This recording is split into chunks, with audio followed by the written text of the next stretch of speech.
Hello and welcome to another edition of the Chalk and Cheese Show. This week we are joined by DeAndre Perryman and TikTok sensation Geoff Mull, all the way coming out from the UK. And DeAndre is from the US, fantastic R&B singer, but I'll let his music do the talking a bit later on.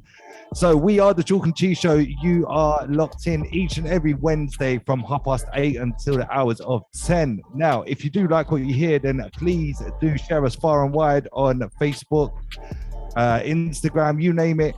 You just share us far and wide. Okay. So I am DJ Casper, and as always, I am joined by my co-host, DJ Charco. How are you, sir? Me. Oh, busy, man. Every week, I'm going to start off just saying busy. I'm always busy. I'm always working in the background, like Instagram and all that kind of stuff. So I'm just kept on my toes all the time. But yeah, my week's been, I don't know, it's Wednesday, isn't it? So yeah, it's hump day. But once again, we are joined by two fantastic, and you know what, we're going different today. We haven't got any rappers on. We haven't got any rappers. So we're like, shit, what's going on? We got two singers on tonight. Like Casper said, they are making moves over in the US and also in the UK. So we are privileged to have them on the show today, and we're going to be dropping two tracks from both of them. Look, I have to go on to DeAndre first, right? I've I've got his bloody song stuck in my head, man. Like every minute, I'm saying patience, patience, patience. It just won't come out. Like I'm not joking. Seriously, I was cleaning like something today, and I was just singing his song in my head.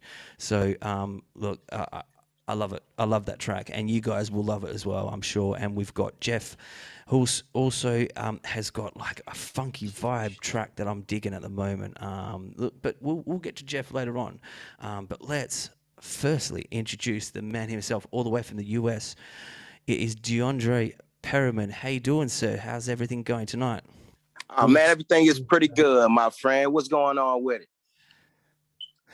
Really good, man. Really good. So, like, whereabouts? Do you just want to tell the listeners like where you're from, and just tell them a little bit like about your style of music?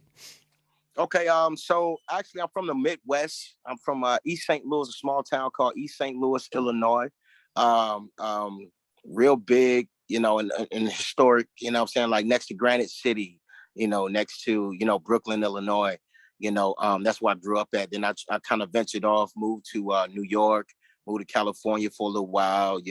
Now I'm in Atlanta, Georgia, and we're getting it in down here. I handle publishing and distribution for artists and labels, I kind of moved on, from the whole American Idol scene. I was a finalist on American Idol. You were. Yeah. So I took that energy and I honed it and I started doing some other things, jump behind the scenes and I moved into a spot where, now I'm comfortable with communicating my message to the world. I believe I have a story to tell. So that's where I'm at with it now. No, Casper. Yeah, man. American Idol. Tell me more about American Idol. I want to hear that story. Okay, so American Idol, it was pretty cool. I tried out 2 years. It was a year that the Ruben Stutter won.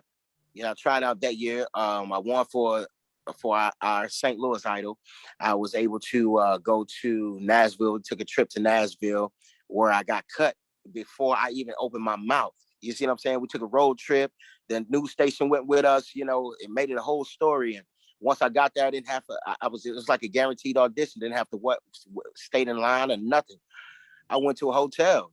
So when I got in to actually audition, they cut me. They were like, we're not gonna pick anybody from this room. I say, what? You're not gonna pick anybody from this room? They were like, no, we're picking from room A. I say, okay, cool. I was still wired up. So once I got back to the city, Fox 2, which is the local TV station in our town, Fox 2, they made a story about it, asking why did they cut me before I even opened my mouth. The story got so big to where American Idol then came to St. Louis, because we made us think about it. Yeah, we were trying to, what is it, rigged? What are y'all looking for? So when they actually came to St. Louis, it was like 150,000 people that auditioned. I was the very last person to walk through the line. I didn't even want to do it. I was like, this is bullshit. I was like, yeah. But my godmother, she was like, yo, you need to take your butt up there and audition. You don't got nothing to lose. I'm like, let me go and do this, you know? So I went. I was the very last person to walk through the line, very last person to make it to Hollywood. And it just went on from there. I made it all the way to the top 24. Wow. Yeah, man, that's what I'm talking about. American Idol is tough, man. It's tough. Yeah. When you see they the was talent on that show, man, fuck, Yeah. man, it's tough. And Yeah. especially and when you audition, Ruben, he is a talented guy, man. He is so talented. Super talented. Yeah. He's unreal, man. And like his image alone, like you say, what are they looking for? Because Ruben, Yeah. let's be fair, he's a big guy, right? He is a big guy. And but the voice of an angel, man. Like Power. so shit. I'd like so after American Idol, obviously after the last 24, what was kind of like the process after that? Because obviously I suppose you was in the public eye, right? People knew who you was. So how did you kind of deal with it? It was difficult because I was still signed with American Idol. So Def Jam wanted to sign me. Universal wanted to sign me. That was nothing I could do because I was still bounded by those contracts. I was binded by those contracts, you know. And listen, like the initial contract was a year before you even get to Hollywood. But as you move further in the process, there was an addendum that you had to sign to the contract, and you had to continuously sign every time you made it through. Continuously sign. And see, they had to eliminate somebody from St. Louis because I'm telling you, we were kicking ass out there, bro. Listen, when I tell you, we had like 6 people to make it from St. Louis out to Hollywood. You know what I mean? Every other city only had 1 person. We had 6. Myself, Nico, Aloha. You know, Nico was that was Ozzy's son. You know what I'm saying? Like Aloha. You know, like Tanka. Like we had a few people to go out there, so they had to eliminate us. You know what I mean? So they were trying to figure out ways to kind of eliminate, trying to turn us against each other. I'm like, man, that don't work. You know what I'm saying? St. Louis strong. We tight. You know what I mean? You know what I'm saying? So one thing led to another.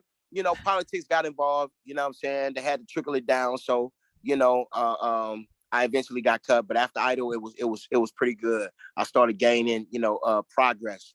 I started to develop, you know, a different sense of how I was relaying my music, you know, demonstrating my music. You know, at first I was strictly on R&B, on the soul, I was strictly on it.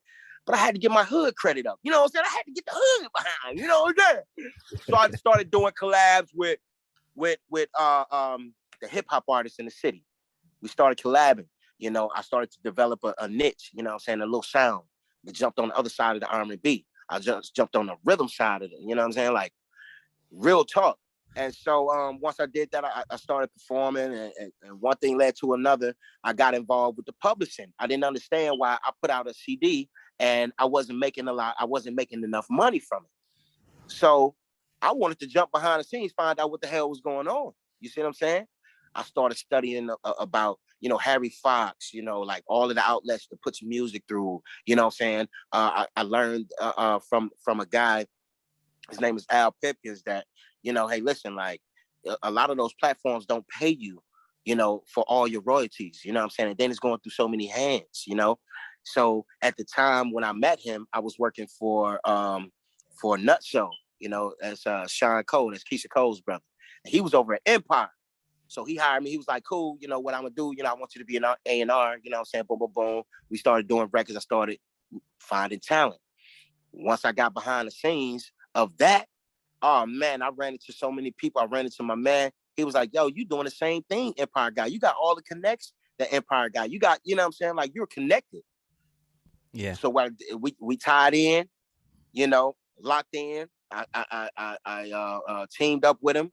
We started developing relationships, you know, across seas, you know, in Argentina, you know, like in the UK as well. Started working with Soul Central magazine, you know, and you know, that's in the UK as well. You know what I'm saying? Shouts out to, you know what I'm saying, my boy over at Soul Central magazine. But once I did that, I started gaining traction.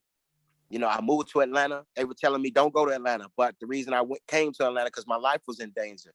You know what I'm saying? I was involved with a young man, a company, you know what I'm saying? And in St. Louis, and things didn't go well. You know, I'm not gonna mention no names, you know what I'm saying, but he did some foul things to me, and I felt that my life was in danger. So I relocated to Atlanta, Georgia. You know what I'm saying? My brother, you know, put me up. He was like, yo, listen.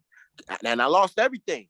I got locked up, pulled over. They told me my taillights were too bright. Are you kidding me? Like, what the hell type shit is that? You know what I mean? Crazy. But I went through so much on my way to getting where I'm at. You know what I'm saying? I was even working in the World Trade Centers in 2001. You know what I'm saying? I was supposed to have been on the 88th floor. You know what I'm saying? But you know, wow, God saw fit for me not to be there. You know? Do you know what? The amount of artists that we have had on this show, they've got like a similar story. You know, a lot of the artists that we have on have been in jail. You know, they've gone rock bottom. We've got an artist that's currently kind of sitting and working with us at the moment. He's a spoken poet, so he does like how would you describe it? Like spoken poet. That's what he is. Yeah, he basically does poetry over a beat. So like he's literally he's like the Barry White of hip hop at the moment. Like he sounds exactly like Barry White, but he's just talking over a beat. But what he says, that's what matters. That's the message. That's the message that he had. He hit rock bottom. He was homeless. You name it. He lost literally everything. And next month he's performing at the Apollo. So it just goes to show that people can turn their life around regardless of what happens. So the one question I do want to ask you, actually, that I'm sure that the UK public will want to know, is Simon Cowell an asshole? Well, I'll tell you what, he's an asshole if he needs to be. You see what I'm saying? He's like straight up with you. If you suck, you suck. If you got a little something, you know, to work with, he gonna tell you that. If you got some powerhouse, he gonna tell you that. You know what I'm saying? Like, he's just straight up. He's a no bullshitter. You know what I'm saying? Simon Cowell was very cool. You know, and matter of fact, that was Carrie Underwood's season. So that was the year that they started the double days. You know, the men and the women. You know what I'm saying? On Thursday and a Friday. Yeah. You know, so that was a controversial season right there. Wow. Yeah, 100%. Speaking of controversy, I'm going to play your track, man. And the only reason why I introduced it like that is because, like, I love it. I absolutely do. I played it in my car on the way to shops the other day, and I was like, let's do it. But okay, so this next track here is called Testing My Patience, and let's run it, yeah? Yeah.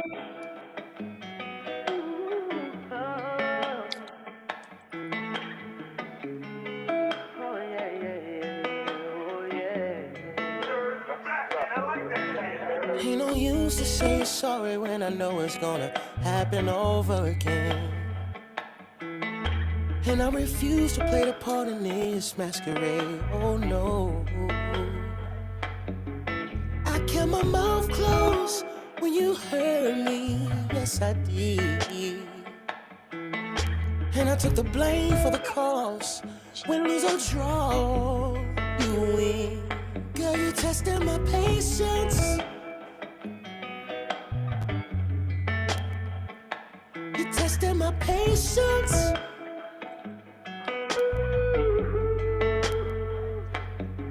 Oh, when we go out, your whole attitude change. All I can think about is the lesson in your game. You like to talk a lot, so I listen and observe. So when you talk about your little missions, where's your nerve? You're testing my patience. See, I don't give a damn about your friends and what y'all do. No.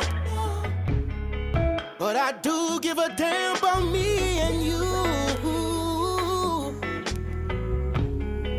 And if your friends don't like it, oh, that ain't my concern. But baby, if you LUV me, that's what I need. You're testing my patience. Oh, you testing my patience. Ooh, you're testing my patience. Tell me if I did wrong. Did you? Girl, you're testing my patience. Is it that bad? Did I make you so mad that you had to spit a business? You're testing my patience. Don't proceed to deceive me. No.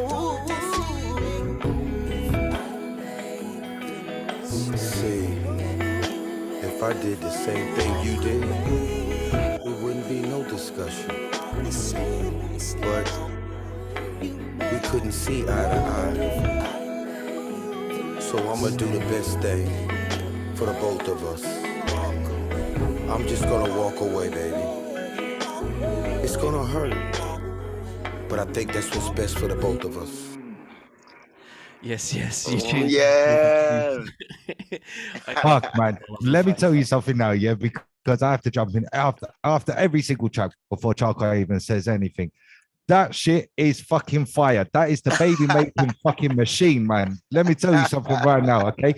Right. The thing that I get from that track is a brilliant track for a start. The production on point, vocals on point. Now let me tell you who I think you sound like. You're kind of a mix between Trey and R. Kelly in that track. Can I throw one in there as well? Yeah. Who? At parts of it, Bobby Brown. Yeah. Bobby as well. I was sitting there. You know when he was singing like, I can't, like My Prerogative and all that. When he goes up, it was like that tone. I was just like, yeah. All of them. Those are my influences. I was going to say, yeah, because when I actually saw the Trey songs at the O2 in London because he was supporting Neo. Can you believe he's supporting Neo? Anyway, but when I saw Trey, he's fucking pure fire. And that track just reminded me of like going back to that place where I saw Trey songs, man. That's the fucking baby making money. That's on the money, man. That's the jackpot for making a baby. You want to make a baby, you put on Patience by DeAndre, man. It's simple. It's as simple as that. So just so you guys are not confused who's actually joined us. So we have Mr. Obi-Wan. He's a very talented hip-hop artist, just released his album. And we also have High Noble, a very talented producer in the building as well. We kind of keep in continuous contact with these two guys, and they and so the beat that you actually heard at the beginning of the show, that was produced and made by High Noble. He just makes beats like nothing, man. He's just like next one, next. So, just so you guys ain't confused, these ain't two random people that have just joined the show. Yeah, man. Like, okay, so tell me a little background about Patience. Yeah. Okay, so the name of the album is Patience. The name of this one right here is Testing My Patience. So I highlight these things because a lot of my music is based particularly on my life, specifically about my life. I actually went through this. I was dating a young lady, and I knew she was like talking shit about me to her friends, you know what I'm saying? Not really exposing what I really bring to the table, you know what I'm saying? But that's because she was out there, and I was loving on it, you feel me? But I kept noticing, like I'm getting the same results every time I try to reconstruct things, So after we break up, I'm trying to, let me go and amend this thing, you feel me? But it just never worked. It's like every time it's the same thing. So it made no sense to apologize. It made no sense to reconcile things because it's just going to happen over and over again. You see what I'm saying? Like, So it was just testing my patience. I know everyone around the world has been through a situation like that, bro. That's just what I mean. I was going to say, and I'm sorry for the women that are watching live, but that's what women are put on the earth for, right? To fucking test a man's patience. We're gonna cop it. That's exactly that's what they're there for, man. Like they're always. Fuck, man. If they don't complain, then they complain about something else and blah blah blah. So it does test your patience, but women just think that they're just like, I don't know, man. They think they're doing it for the good, but but I'm gonna tell you, you know what I'm saying? Shout to the women, you know what I'm saying? Like I have a strong mother, I have a strong grandmother, you know what I'm saying? Like, and I'm gonna tell you, when I was out doing wrong, they made sure they put their foot in my ass, you know what I'm saying? Like it wasn't like today, you know what I'm saying, where you get in trouble for beating ass, you know what I'm saying? Like, nah, man, I had women that told my ass up when I did wrong. You see what I'm saying? Yeah, you better be in the house by the street lights, you know what I'm saying? Like real talk. So I learned that, hey, listen, you know what I'm saying? Like a woman is gentle, you know what I'm saying? A woman, she needs that protection. She needs that understanding, you know what I'm saying? So there were things that I had to learn, You know what I mean? Throughout this process, you know. So the name of my album now is called Patience, because that's what I need to learn. I'm looking for a wife, you know what I'm saying? So I want to do it right, you know what I mean? Definitely. Is that album out now? Is it out ready to? It's not out now. I dropped a few singles already, you know what I'm saying? The next one is called Wait. That's a part of the Patience situation too. And as you listen to the lyrics, they'll tell you, hey, listen, this man is really displaying an act of patience here. You see what I'm saying? Definitely. Yeah. I need to hear that album when it drops, man, because if that's the first thing that I've heard from you, and if the rest is like that, fuck, man, I don't know. I could have another 2 kids by the end of that album. I don't know. Yes, sir. Hey, look, I'm trying to like separate it. You know what I mean? Because I got some freaky shit. You know what I mean? But I didn't want to play the freaky shit for you. Like, I just want to. No. You need to play the freaky shit. It fucking Damn, hell, man. It's man, that's what I Valentine's should have Day. said. That's what I should have said. You know, I got this one that's out right now. It's called Make It Wet. You know what I mean? Oh, I did hear that on YouTube, actually. Yeah, I heard it on YouTube. Yeah, before we come on air. Going. Yeah, I'm getting the traction going first before I release that. I want to see what the folks think about it.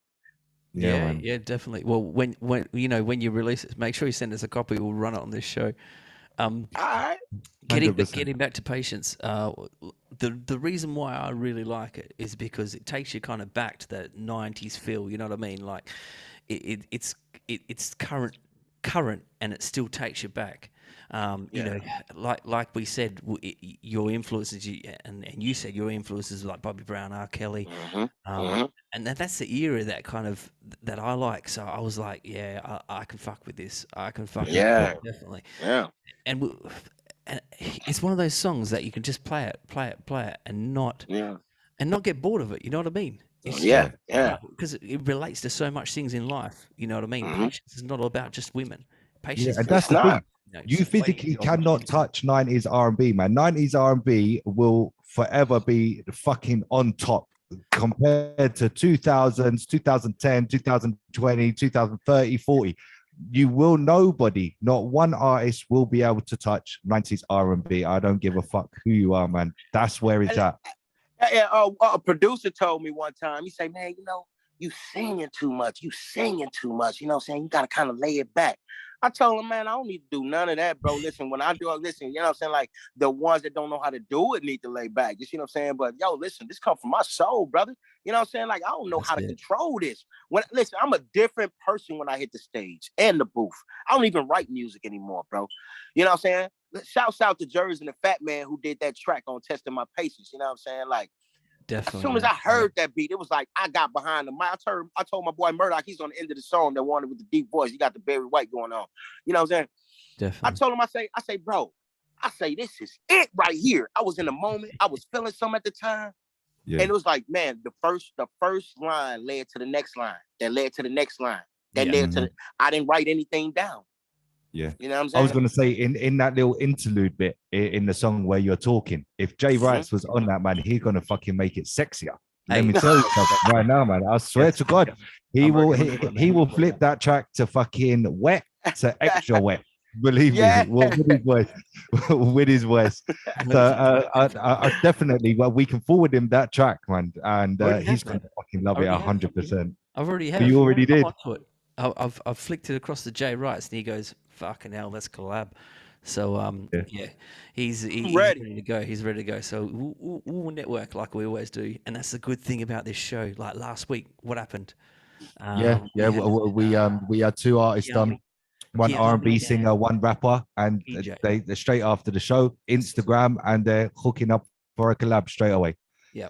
So that's what we do. Like if people from the UK like yourself, Geoff, don't really have the American connections, then this is where this show is very, very handy, man, because loads of people have collabed. Like Obi-Wan, High Noble that are on the chat now, they collabed.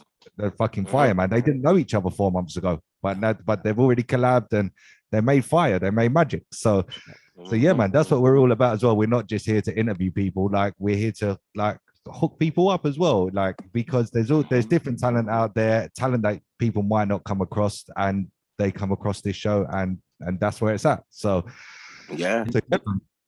While we're onto it as well, let's play his next track. Let's just kick it off again. straight Yeah. into it. Let's not fuck around. Yeah. I'm gonna do a little bit of a sample of Jay Wright's, just so you get that sexy sound just before this track drops. Yeah, Let's do it. You're listening to the hottest show, the Chalk and Cheese Show. Keep it locked on every Wednesday at 7 p.m. UK time. The Chalk and Cheese Show at gmail.com.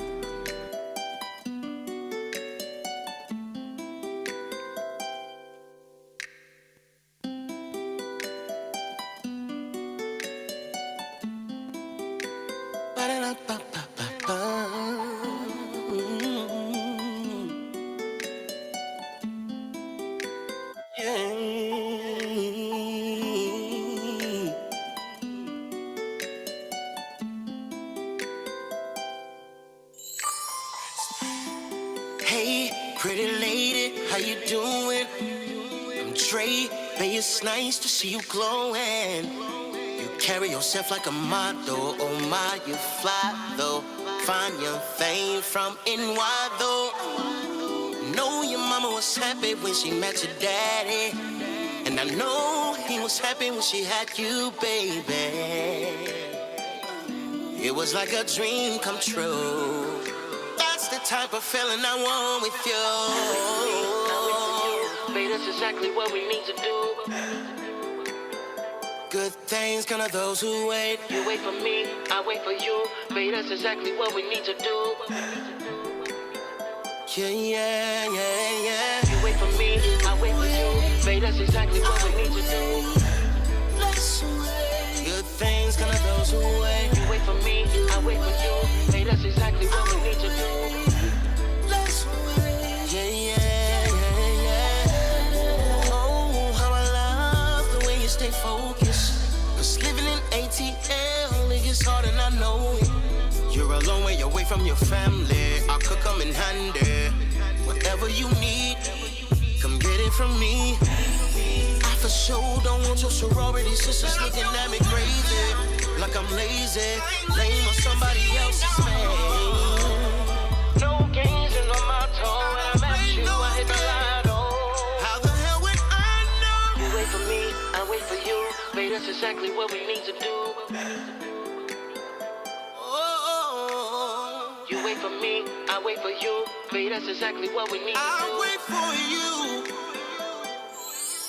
If you wait for me, I wait for you. Babe, that's exactly what we need to do. Good things come to those who wait. I wait for you. Babe, that's exactly what we need to do. Babe, that's exactly what we need to do. Bittersweet. Said I know. You may not understand this right now, but good things come to those who wait. So we better off waiting, yeah.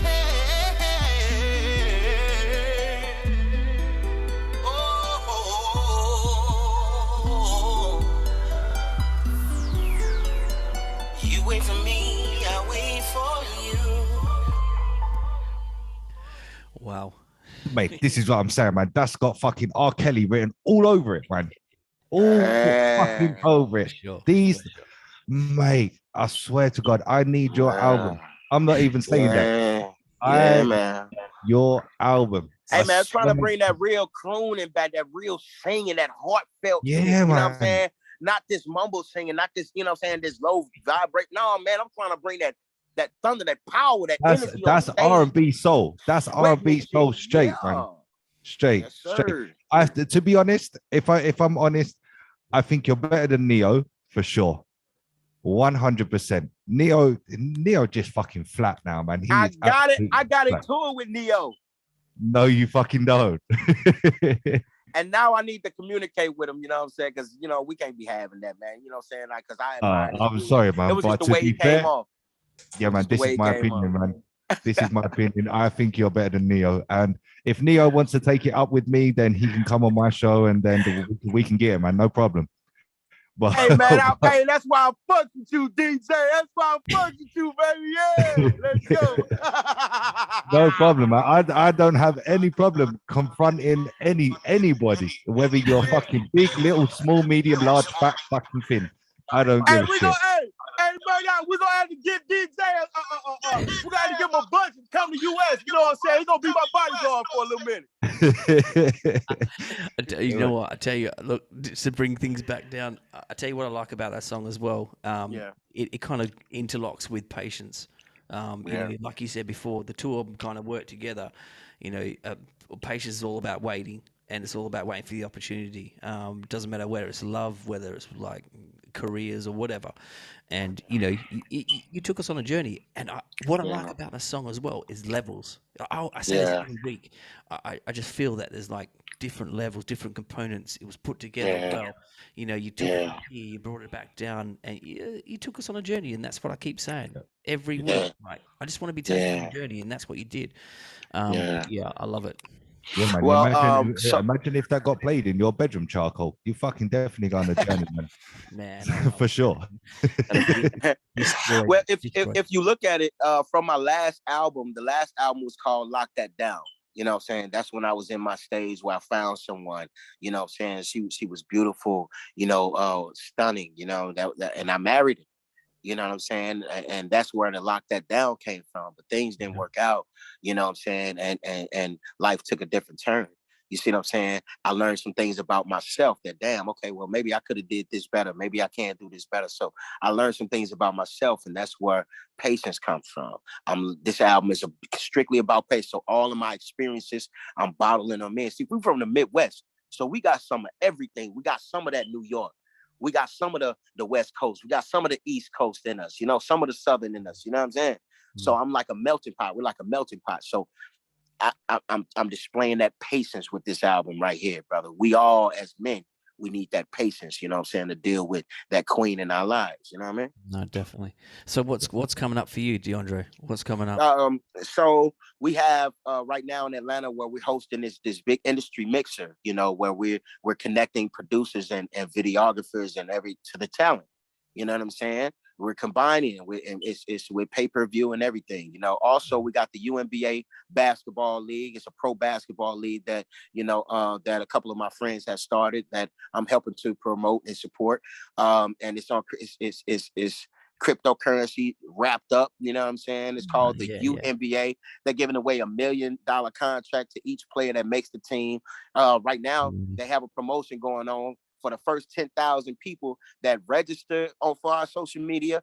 They get $50 in cryptocurrency from the UNBA.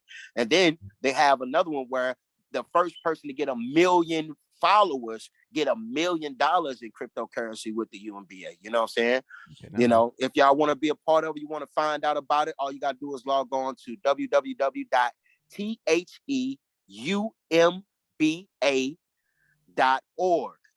And we'll drop that in the chat as well. So the Facebook chat. Yeah. The name of the company that I'm with is called A1 Records. That's what sound, you know, it sounds good entertainment. That's my company, but I signed them with A1 Records. You know what I'm saying? And we're doing big things down here in Atlanta. You know, and man, listen, let's do it. Yeah, we got all the fact. Hey, we got a TV show that's coming out. Yeah, I'm a part of the TV show. It's called Made for This. Dame Dash and all of them put that together, you know, with Homestead Media, you know, Homestead Entertainment. But shouts out to Sky, you know, Sky Entertainment, Sky's the limit. They put me on, you know what I'm saying? So I appreciate that. Plus, we are to this NFT thing. We're into the NFT market. You know, we ain't playing with it. You know what I'm saying? We're trying to lock everything down. You know, shouts out to my whole team, man. I got a blues artist I'm working with. He played a harmonica. His name Murdoch. Killing the game, so make sure you check him out. You know what I'm saying? I got artists, bro. Tell him to get into contact with us, man, and we'll interview him. No problem, man. We can do that. Man. Yeah, just, whoever you feel that is really talented. Bring him our way, man. We love it. Hey, so look, this what I want to work out with you, Casper. Listen, man, listen. This and I'm telling the whole world this, you know what I mean? Listen, Casper, what I want to work out with you is all the artists that are coming through me for distribution, you know what I'm saying? They're owning their masters. I'm teaching them the game. I'm teaching them how to register their music and own all of their masters and get the maximum benefit, you know what I'm saying? Shouts out to Air Distribution. But I'm teaching them how to manifest this thing, right? So I would like to create something where, you know, once I get them in, you know, you will be one of the outlets. You guys will be one of the outlets for me to push them through. You see what I'm saying? Sure, like, man. you For know, sure. because it's all about the international presence. Yeah, You feel me? Exactly. And as y'all know, the U.S., you know what I'm saying, like, you know, they don't pay out over there. And you guys don't pay out over here. So we have to create some type of alliance, you know what I'm saying, to make sure that everybody get their bread, especially from this publishing. You know what I'm saying? Like, that's what I'm big in this publishing game. You know what I'm saying? So I'm trying to teach artists how to own their own music, how to register with the right networks, put it on the right platforms. You know what I'm talking about? Not only music, but videos too.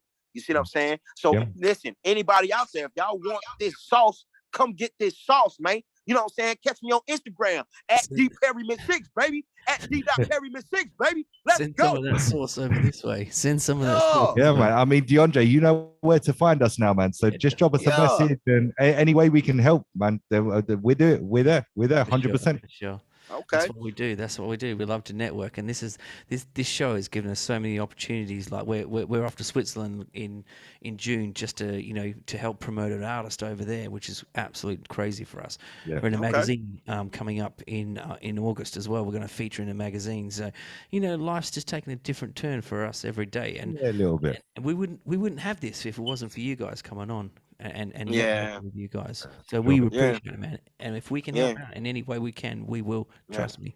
Yeah, and I want to swap that too, man. You know what I'm saying? Like, we appreciate you as an artist. I can speak for some artists. I can't speak for all, but bro, like for our artists, bro, listen, man, we appreciate you guys for giving an outlet and providing a platform for us to be able to let the world know what we're going through and know what we got coming up. You see what I'm saying? Yeah, like, if it wasn't for man. you know what I'm saying? Like, I'll still be trying to, you know what I'm saying? Like, tap in and what do you got? You know what I mean? But I'm locked in now, baby. And do you know what? I think we're gonna finish on that note. I can't even get the words out. I've got that song in my head, man. I can't get rid of it. That's what I'm saying. So, look, DeAndre, it's been an absolute privilege having you on the show today, man. It's just absolutely. We were networking. I run Instagram, so I was talking to you personally, but we were networking a long time ago, and we finally got you on. So, thank you very much for coming on. Yeah, thank you, and appreciate it. Look, make sure you get in touch, network with us, and look, we'll be open for anything. So send artists our way, yeah. DJ Scap in the building. You know what I'm saying? Shouts out to the Chocolate Cheese Show, man. We in this mug. You know what I mean? Let's do it. See you later, man. Thank you. Let's go. Peace. All right. So our next artist comes all the way from the UK. I say all the way from the UK. We fucking in the UK. So he's just up north. He's close to me, man. He's close to me. Yeah, he's very close to you, mate. So we have Geoff Mull in the building. Now, let me just tell you a little background about Geoff, okay? On TikTok, Geoff has 18.2K followers. He has 143.1K likes, and the highest rated seen video on his TikTok is almost 130,000 people. How are you doing, Geoff? I'm good. How's everyone on here? Yeah, not too bad, mate. Not too bad. I hope DeAndre didn't fucking scare you too much. No, he's a character, but I really enjoyed what he had to say and his energy, positivity, the stuff he had to say. He's been there and done it, so it's just nice to hear other artists' stories. And that guy can sing. Oh man, yeah, man, for sure.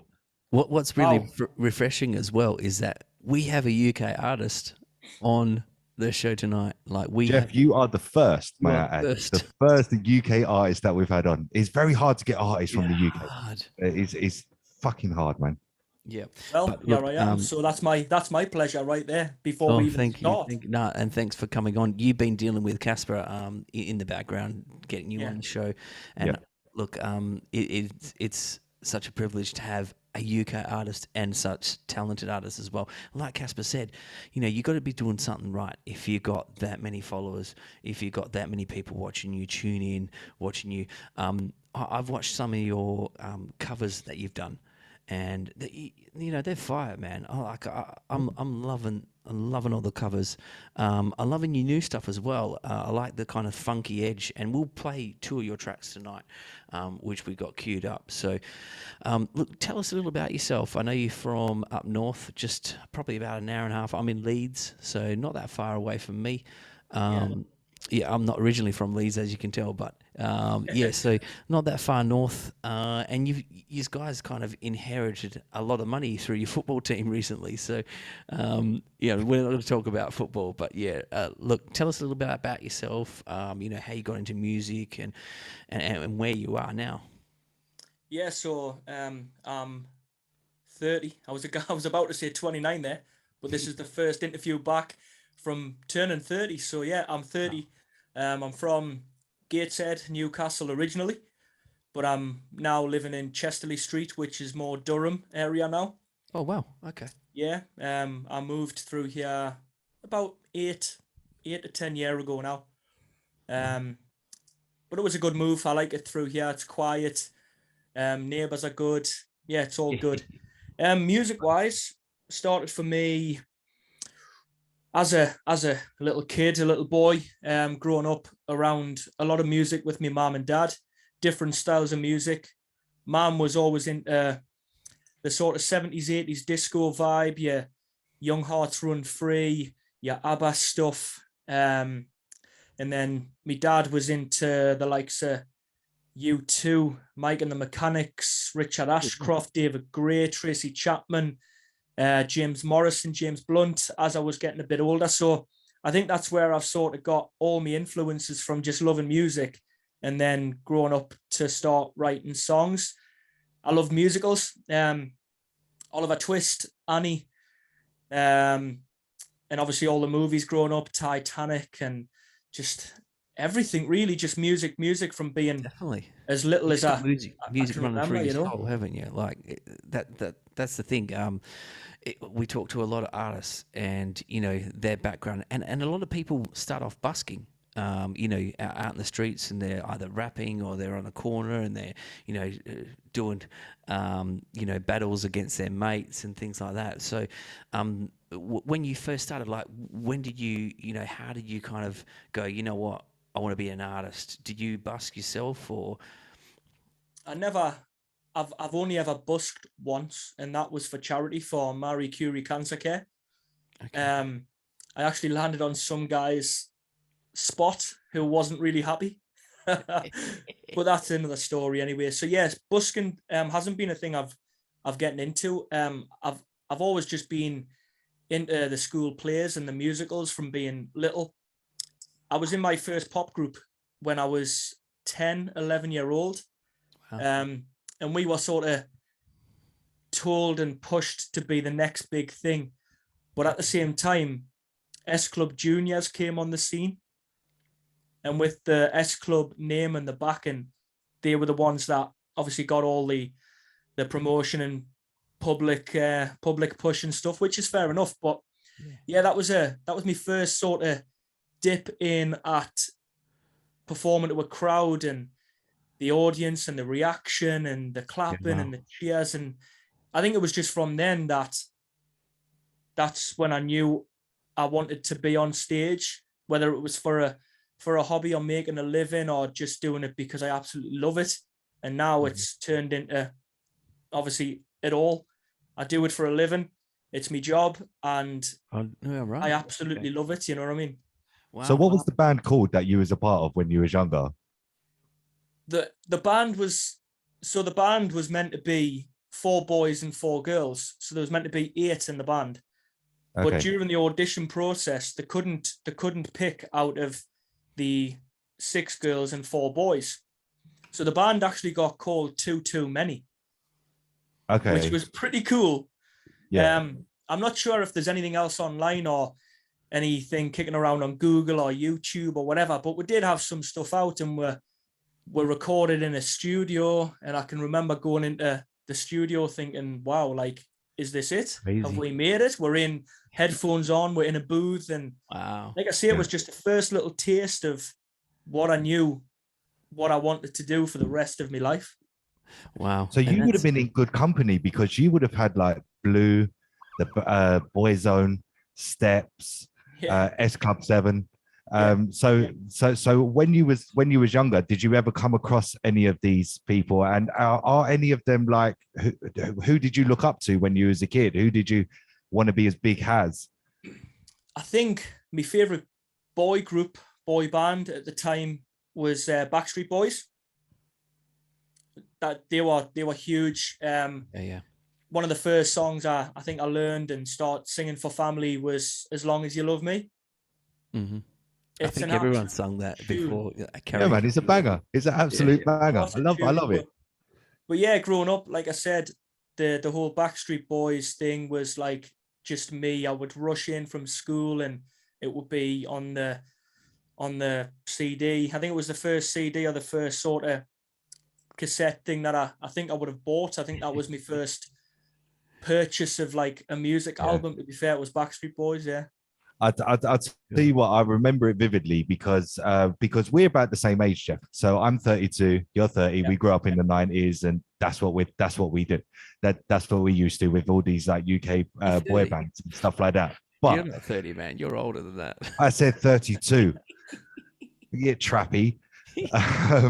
So yeah, I remember because my mum come to the school gates at lunchtime, and she was just going into the high street or whatever, and she goes, right, Michael, you have some pocket money, what do you want? And I actually said I want the Spice Girls CD. So my first ever CD that I bought was Spice Girls Say You'll Be There. And I think the first cassette one that I bought was Boyzone, When the Going Gets Tough.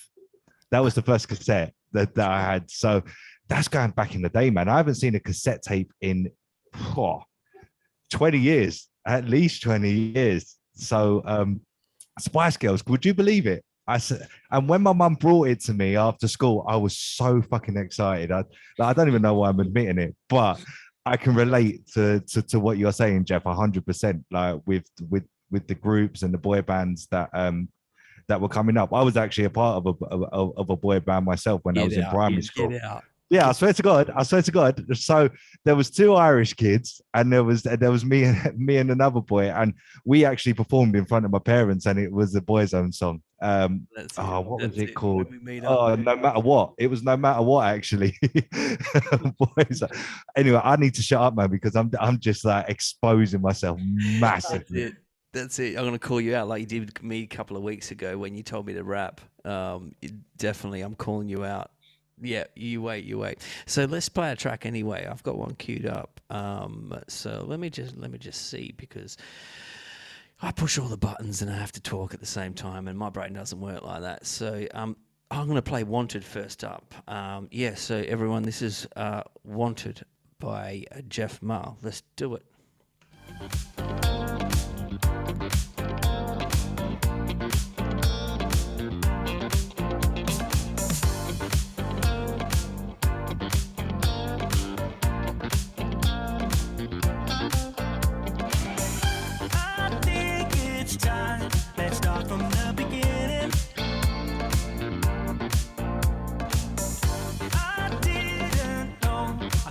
Myself from falling.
yo, it's your boy High Noble. You tune into the best radio station, the Chalk and Cheese Show. Show them some love and go support. I'm out. Yeah, that was the sound of it. Jeff Mull. Sorry, Chuck. I know you you're was right, coming. pal. Jeff Go Mull for it. and Wanted. Now, Jeff, when I first heard it, the first track that come to my mind was Shalimar. I Can Make You Feel Good. That was the first track that come to my mind because I was listening to it just then, but I was singing the Shalimar tune in the back of my mind as well, like because them two just seemed like they could marry up nicely. And as you can see, I was shaking, I was moving. So that song makes me want to move 100%.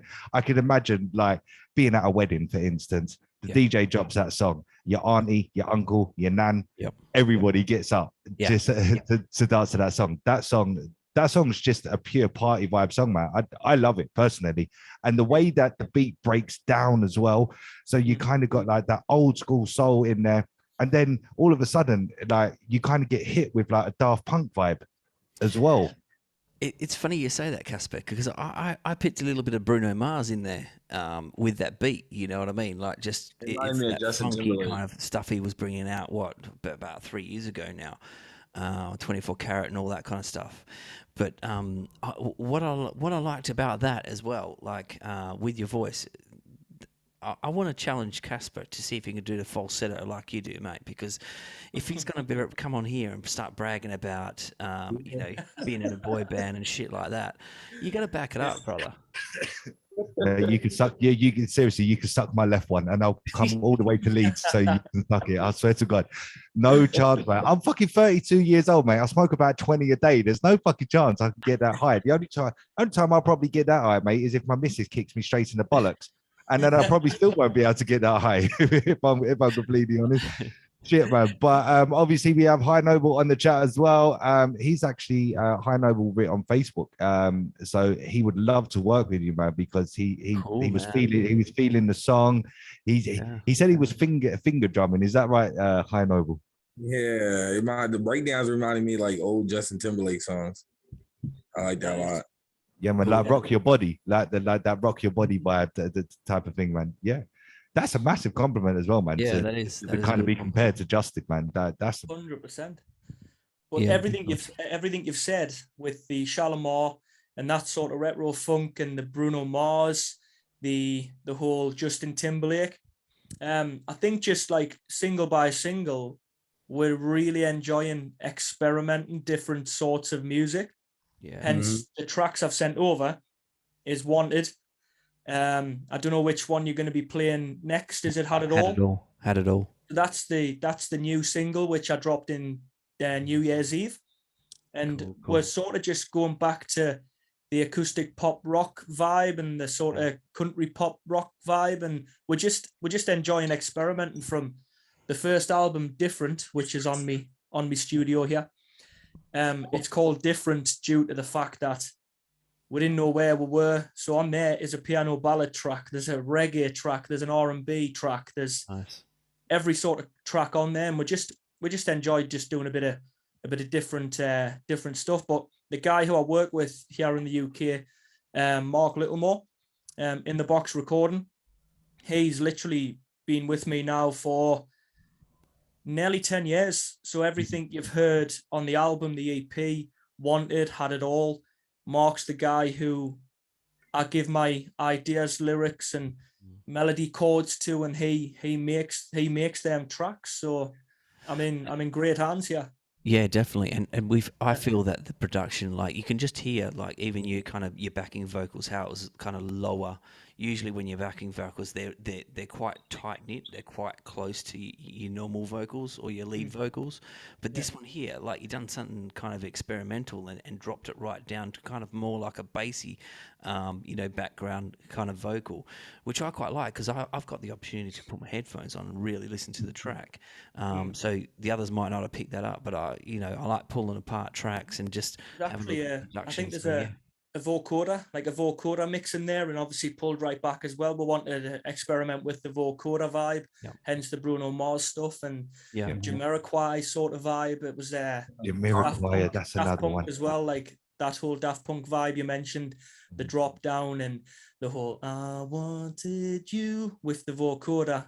It was just like, it was a vibe. And the couple of weeks in the studio, like making and writing and producing that was like, yeah, it was good fun. It was good fun. Yeah, well, it sounds like good fun as well. Now, I can't help but notice just behind you, you have the Ginger King himself, don't you, Mr. Ed Sheeran?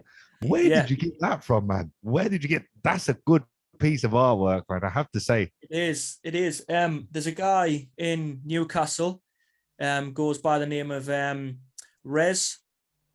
He's a rapper as well as an artist as well. Yeah. And the barbers I go to, funny enough, just for me beard, not the head. But I've seen a lot of artwork in there, like he sort of exhibitions, his artwork in there, and obviously people ask, oh, who done that? And I got in touch with him, and obviously I'm a huge Ed fan. I've got his album here. I'm gonna show everyone on here because it's part of me. Check this out. I'm not much of a fan. It's not a picture of his. It's not a picture of his head, by the way. But I've actually got his albums on my arm. Oh wow! Oh shit! Okay. Shit. Yeah, that's dedication. So yeah, plus multiply, divide, and equals so far. Crazy man. I mean, what about if he releases something else? Will you have enough room? Well, that's it. It's a bit of a funny one that I see on stage, and obviously before, because within the set that I do live, we do a couple of Ed tracks, being Bad Habits and Shivers and Perfect and stuff. And I always drop in and I always get the tattoos out. And that's always a funny line, the fact that maybe in the next 20, 30 years, after so many albums or whatever, I could just be covered head to toe in Ed Sheeran tattoos. I think he's going to be producing, like he was on the Brits Award last night, wasn't he? And he just smashed it. In every level. But I didn't expect that Bring Me the Horizon collab though. Yeah, really exactly. worked. I was going to say about that. That was a bit of a funny one, right? Yeah, like funny one. But and you could tell that the lead singer from Bring Me the Horizon, he was holding back until like the last 30 seconds, 40 seconds of that song when he just went for it. And I was thinking, when I watched it this morning, I was like, yeah, man, this guy is definitely holding back. He's holding back. And then all of a sudden he just went for it. I don't know. I don't know what kind of angle Ed Sheeran was kind of going with it, but I mean, people seem to like it, right? Yeah, it was different. It was different. And that's like he brings a lot of. I've seen him live, Ed Sheeran, and he just like mixes songs up all the time. It's not stagnant, which is good, you know. But getting back to your barber, being a rapper and an artist, Casper, I'm onto something here. I think we should kind of maybe invite him onto the show. Obviously he's talented in two areas, so let's hook him up. If you kind of know his details, just send them across to us, and we can work on something here. Cool. Yeah, because we actually interviewed the Goo Goo Dolls not so long ago.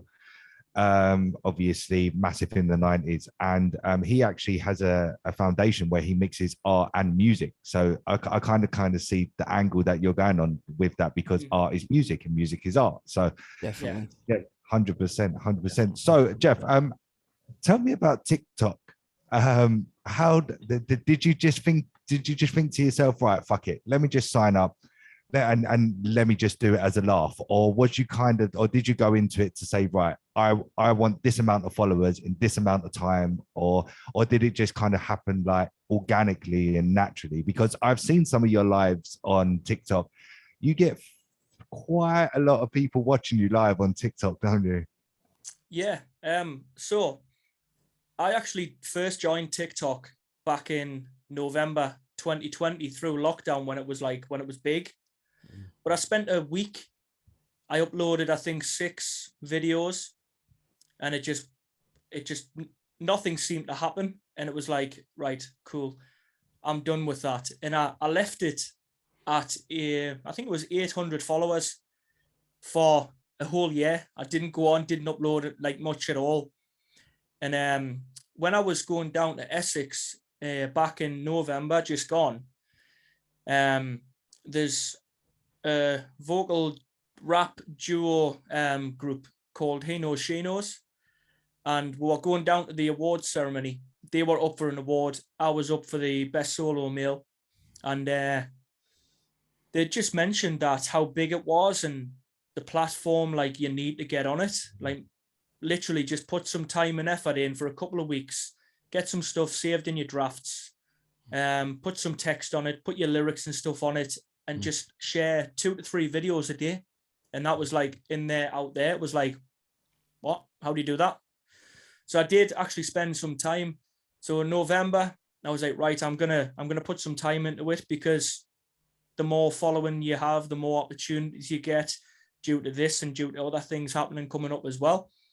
And it was like, so I've went from having 800 followers to having 18.2 thousand followers in the matter of 3-4 months. It's crazy. So that's crazy compared to what would I have had if I did continue back in November 2020. But that's life, and I wasn't interested, and lockdown was just awful, affected just everything in a lot of ways, especially in the music industry. And it was like the last of me worries to do the TikTok. Instagram, Facebook's pretty big for me. Me following on there has always been great the last couple of years since. Do you know about the X Factor or not? I personally don't, mate. No. Right. So back in 2014, I got to the bootcamp chair challenge. Oh, the 6 chair challenge thing. Yeah. And I sang for a chair, went through all the audition process, the room audition. I sang one of my own songs. The arena audition, went all the way through to boot camp, a week in Wembley, and I sang for a chair. I got a chair. I was the 4th one to get a chair. It's all on Google. Yeah. So you see 1 minute me like so excited on the chair, looking around, and then the next minute, all 6 chairs had been taken, and there was one guy. Have you heard of Paul Akerster? Oh, the name does ring a bell. It actually does ring a bell. He's a singer from Lancaster in UK, and he was the one guy left to sing who took my chair in the challenge. So I just missed out on judges' houses. But goodness me, yeah, it was a good experience. And like Dre had mentioned about the American Idol thing, how you've just got to use the platform the best you can, and I have done. Like for 2 years, it was good. Gigs were great. Money was great. The attention, being out in town, Newcastle, traveling up and down, and photographs, autographs and stuff like that, which you still get now, being around in the TikTok thing and the YouTube thing, and it's all good. But yeah, so I had a little sort of X Factor, sort of American Idol moment myself, which was back in 2014. Though, don't you? You've got to take the opportunity, don't you? You know what I mean? Yeah, 100%. 100%. And from there, I've just worked me arse off, really. Kept me face and me voice in people's faces, and being active on every platform you can think of. But TikTok's the new one, and TikTok seems to be working and growing fast. Like I can have 500-600 people on watching us live, which is pretty crazy. Crazy. And the growth on there, due to the For You page, scrolling down to people who you don't even know of, and you're like, oh wow, what a voice, I'll follow him. And the best thing about TikTok, I think, has been, I'd say 3,000 to 5,000 of the followers have came from like say Instagram and Facebook, who already follow me.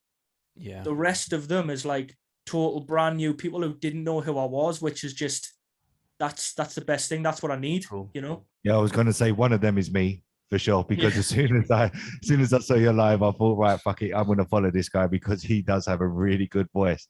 I can't even remember the song. I can't even remember the song that you were singing, but it made me follow you for sure. That's for sure. And obviously maybe contact you on Insta.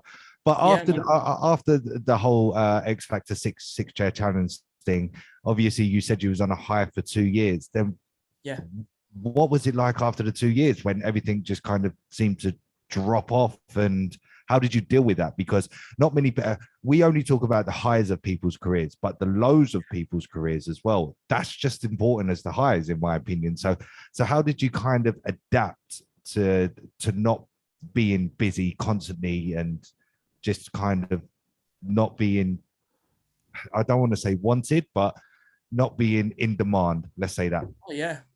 It is something like really hard to take, because X Factor 2015 happened, 2016 happened, 2017 happened, and all these new guys and the new bands and the boys and the girls singing and stuff, like they're there where you were a couple of years ago, and it is pretty hard to accept. But I'm that type of guy. Like I don't let anything like that sort of get in my way. Or, but the sort of it's hard to say the decline back onto the sort of the normal level road of like the bands and the singers gigging around the country, the world, whatever.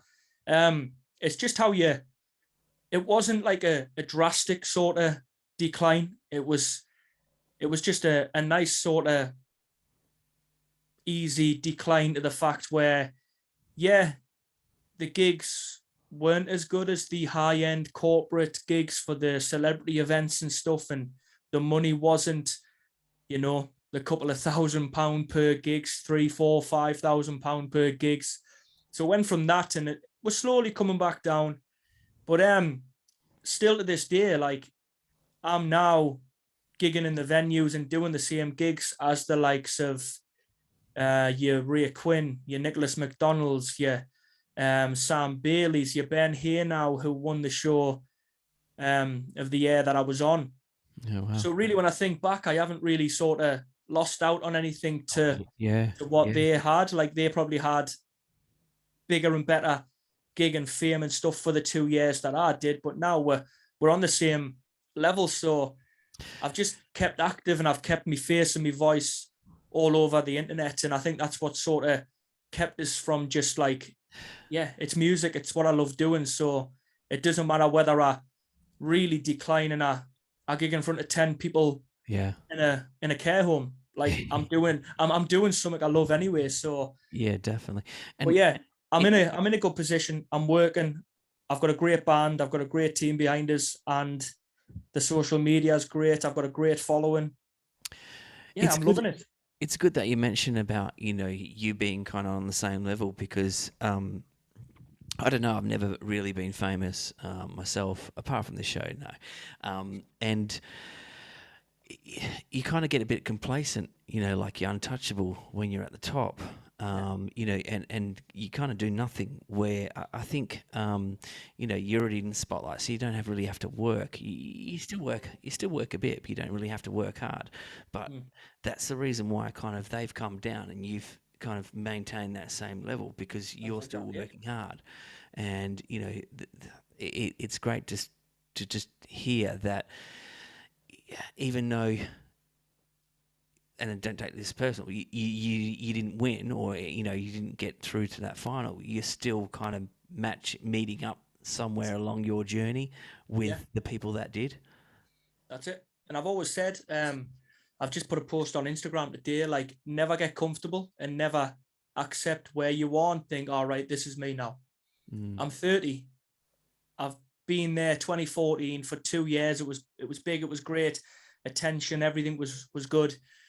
But like 8 years down the line now, it's like I'm still here. I'm still releasing music. I'm still pushing and hopefully waiting on that knock on the door or that phone call or that message on a social media site to say, look, like a record deal or whatever. Like that's obviously what the dream is, which I haven't had yet. And it's like, I don't think I'll ever give up, really. It's quite surprising, you know what I mean? Because, you're obviously very talented, to get where you are and the status that you hold. Yeah. It's just right place at the right time, I think. Yeah. And it's whether... we speak to a lot of artists over in the US and like really, really extremely talented people.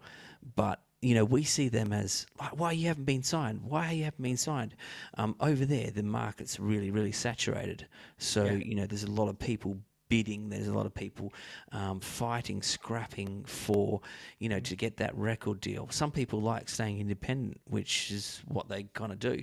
But in the UK, we kind of, because you're obviously the first person that we've spoken to from the UK, the first artist, sorry, we kind of feel that there'll be a kind of a demand for people like you, for, you know, talented people that have got a big following, that have done things in the past. So that really surprises me that you haven't had kind of the opportunity to showcase it on the massive level, you know, with a record label. Yeah, and that's the thing. Like, I feel like I'm at the stage now where, like, with the music and the songs I've got out now, and the way my writing is now, the way we work together on tracks, working with other people at the minute as well. I'm working on a rap vocal, like hip hop track at the moment as well. So that'll be coming out hopefully on Valentine's Day if we can get it ready enough to just put out somewhere. That's with Nova Kane. So that's coming out soon, which is something different I've never done before too. I've always loved the whole Eminem, Ed Sheeran vibe and the vocal and rap vibe. I've always been a fan of that, and I've always thought, could I write and could I fit in my vocal style with that? I'm going to the studio straight from here. Shit. Yeah. It's gonna be a late one tonight, but I was there last week writing and putting some vocals down. So tonight is putting the finalized vocals down before the mix master and stuff like that. So that's coming out, in the next week or so. Cool. So that's going to be something exciting. Yeah. And But, have you ever? Sorry, Geoff. Have you ever considered going back to the X Factor or Britain's Got Talent or any other reality TV show? Not because of that massive high that you had for 2 years, but maybe just to go back just to prove a point. Yeah, of course. X Factor's like no more now. X Factor's done with. That show's been done, but there has been a few shows like over the last couple of years. Get in touch and get in contact with getting your details from the ITV and blah blah blah. This show, that show, but it's some of the shows have never been the shows that have really stood out. The last one was Walk the Line, which has just been on a couple of weeks back.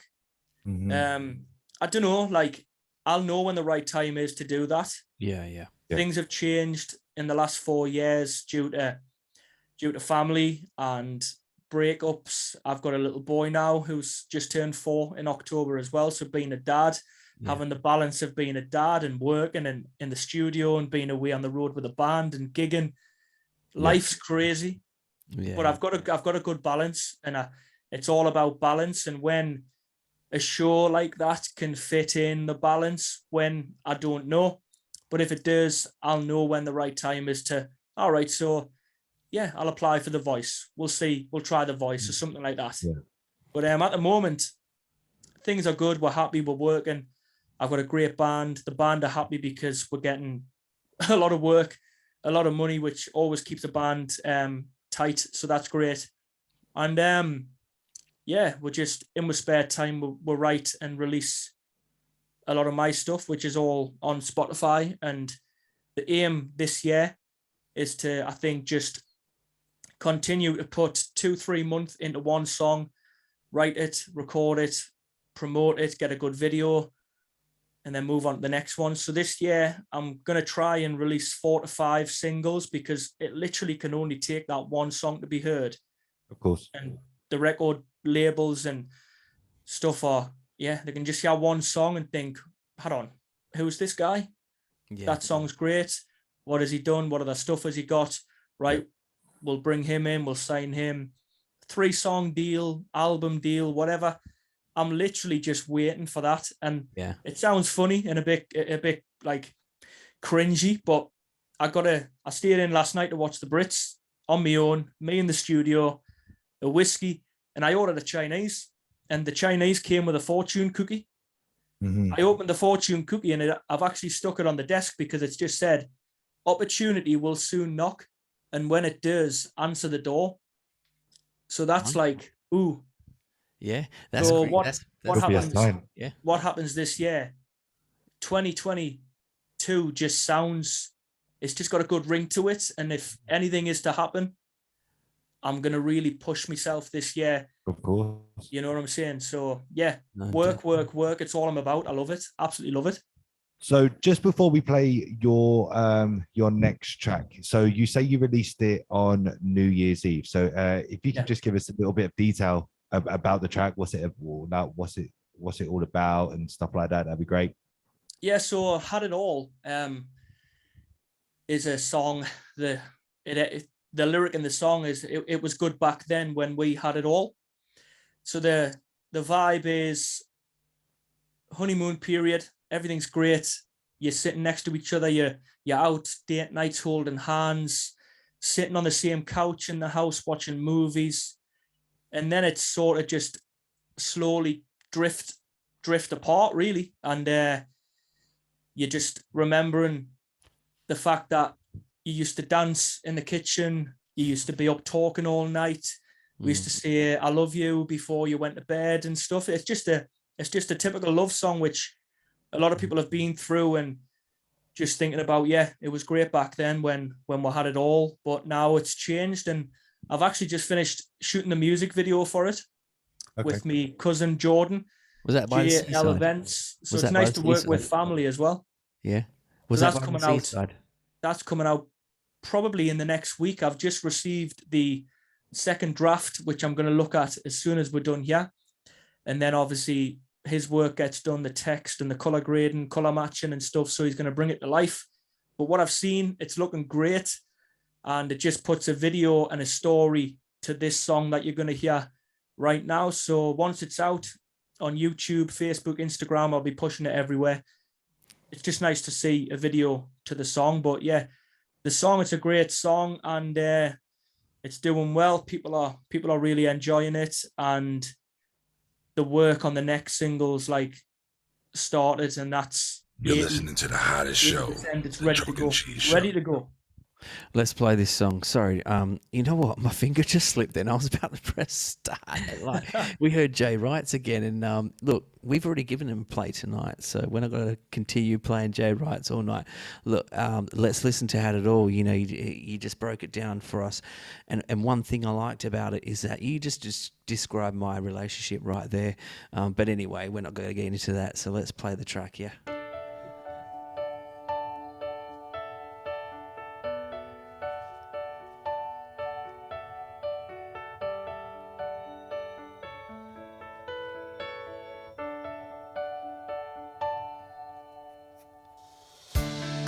What did we have?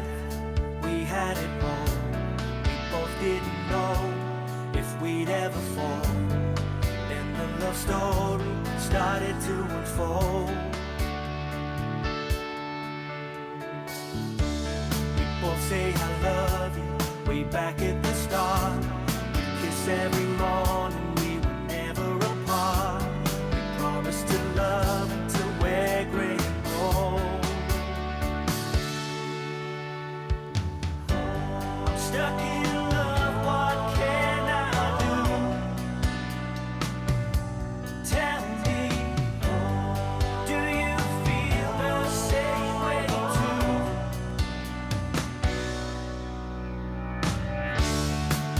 If you love me, then tell me, 'cause I need to know, do you still care?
was the sounds of Geoff Mull, and we had it all. And look, it's funny how whenever we listen to tracks, Casper, we kind of relate it to another group or another band or another.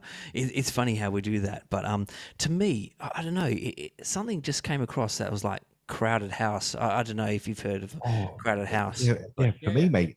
For me, that was original. Yeah, yeah. For me, that was original. Like, I wasn't really thinking of any other band. I was holding back from singing the chorus because it's very, very catchy. And this is the first time that I properly listened to it. But you've only got to hear the chorus or the hook one or two times, and then that's it. It's stuck in your head. Great track, mate. I can imagine hearing that in a movie. You know, when there's like a scene, like a 4 or 5 minute scene, and the actor say nothing, and then the track's playing behind. That's what I can hear that track. I can see that track definitely being in a movie. I don't know what type. It could be a rom-com. It could be something, but that track should be in a movie, 100%. And that's why, like, you can tell that your influences like the 80s, and you mentioned a few of the 80s kind of, bands and singers, and that's what it kind of feels like, that kind of taking you back, and that, heartfelt kind of message that you're portraying. It's a great track, man. Nice one, man. Thank you.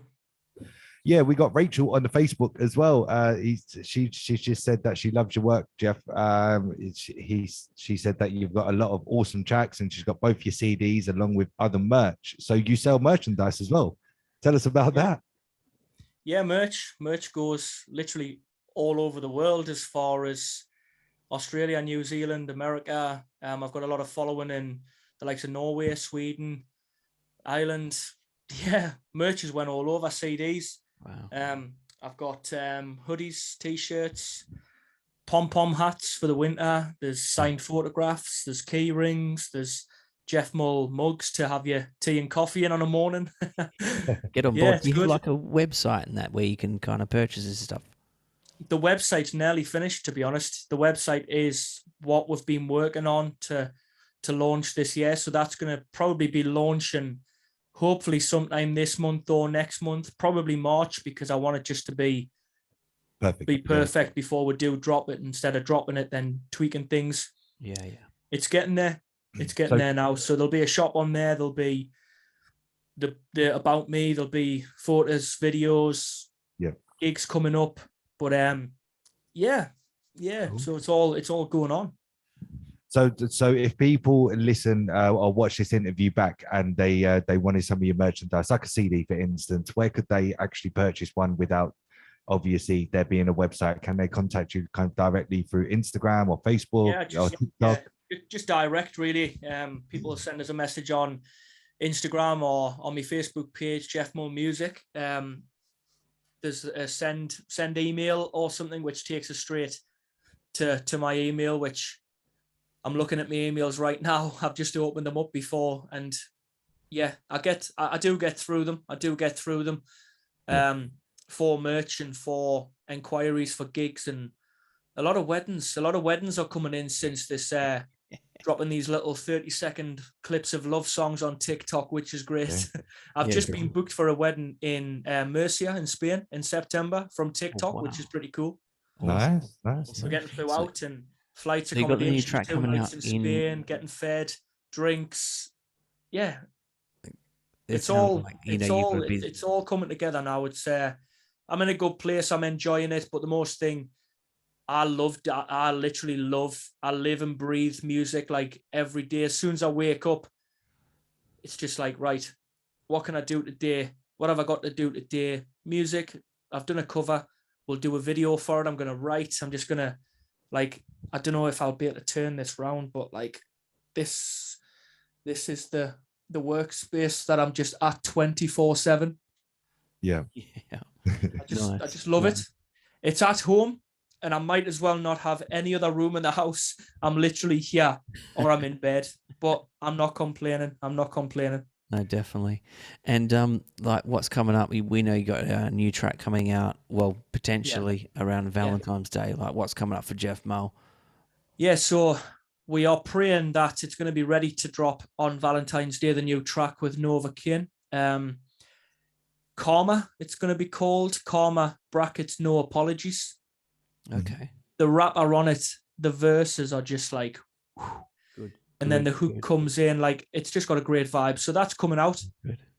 The music video for Had It All, if when I look at this draft and the color and stuff can be done, that's going to probably drop next week if I can get that out, because I've got a lot of people just eager to put a video to the song. So that's coming out. Like I say, the new single, which I'm working on, I literally finished it last night. Now we need to bring it to life and set a date for that. So next couple of months, the new single from me will be coming out. In April, Thursday, the 14th of April, I announced my headline show, which I'm doing in Gateshead at a venue called The Fed, which is just by the Metro Centre, just off the A1. 14th of April, tickets have went on sale. Tickets are going. We've done a show back in August, sold out. So this is creeping there now. Yeah, wow. And then we've just got a lot of work in with the band, keeping the lads working, keeping the lads happy on top of the projects we've got going on as well. We've got to make money. We're bread and butter sort of work, you know. Yeah. A lot of weddings, a lot of festivals, a lot of sort of people on holiday, going to the holiday park sites around the UK, the Butlins and stuff. We're sort of dabbling them as well. So we've got a lot of work on. We've just confirmed with Christmas and New Year work already. So that's great. Just working hard, keeping active and keeping in people's faces, because that's where it is. And TikTok, my aim for TikTok this year, as well as YouTube, I'm going to be really active. And obviously I want to try and hit the big numbers, the 50,000, the 100,000 followers. And money. Can I do it? Of course I can. Of course I can. Yeah, definitely. And look, we know your time's kind of precious. You're off to the studio after this. And this is where we kind of call it a wrap, and, you know, thank obviously you for coming on, sharing your story, sharing your experience. And, you know, it's been very, humble to listen to someone so grounded and knows the direction, and someone so hungry as well. Like, it's crazy the amount of artists that we have on this show that are kind of, it'll happen. But, you know, it's just pleasurable to see someone that just doesn't take their foot off the gas. And that's what no time for that now. No time for that. Exactly. So you know what, the Chocolate Cheese Show wish you all the best. Nice one. And look, thanks for the ask for coming on the show. Yeah, it's just platforms that we need to reach out to other people who don't know who we are, and the TikTok thing, and Casper, you, everybody, Tom and Dre. It was good to speak to everyone, meet everyone, and let's make it happen. Let's keep in touch and see where we're at.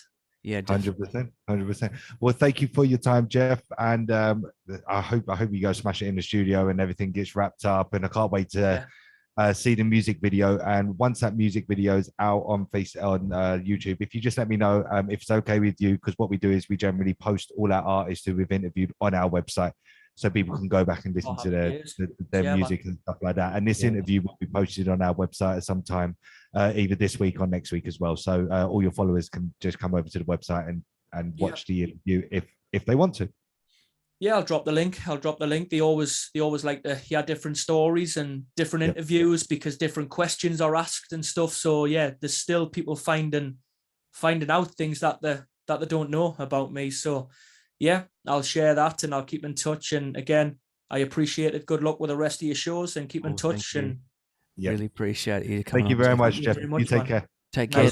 Cheers, lads. Oh, sorry, Casper. You end it, mate. Oh yeah, that's it, guys. That is another edition of the Chalk and Cheese Show. We are back next Wednesday, and we're going down a bit of a different route next Wednesday. We have our very first country artist on the show, very first country artist, and then the following week we have another country artist who is also from the UK, but when she opens her mouth, you would not believe that she is from the UK when she sings. So be sure to keep it locked on to the Chalk and Cheese Show. Remember, you can find us on Instagram, TikTok, and Facebook. Be sure to give us a like, share, and follow, and just comment on the video if you like what you've seen tonight. Also, if you know any up and coming talents that you feel that will benefit from an interview from the Chalk and Cheese Show, then please redirect them to us. The easiest way to probably get hold of us would be Instagram. So you can find us at the Chalk and Cheese Show or Chalk and Cheese Show on Instagram as well. But that's it, guys. We're going to wrap it up for another week. And we will, Shane Swift, Laura Ashton will be on the show, not next week, but the week after. See, Shane seems to know who Laura is already. So, Shane, I suppose we will see you in a couple of weeks' time for the Laura Ashton interview. Very excited about that as well. She is massive on TikTok, and really looking forward to it. So as Casper said, we also got another country singer next week, Caitlin May. She's also making moves. She's massive on Facebook at the moment. So hopefully everyone can tune in on every week. We usually have 2 to 3 artists on each week, spanning from all over the world. So thank you everyone for joining us on Instagram and following us on Facebook. And hopefully you're liking what we do. So that's a wrap from us. Thank you, Tom. Thank you, Casper. And we will see everyone next week. Take care. It's LA here, and you are now tuned in with the Chalk and Cheese Show live.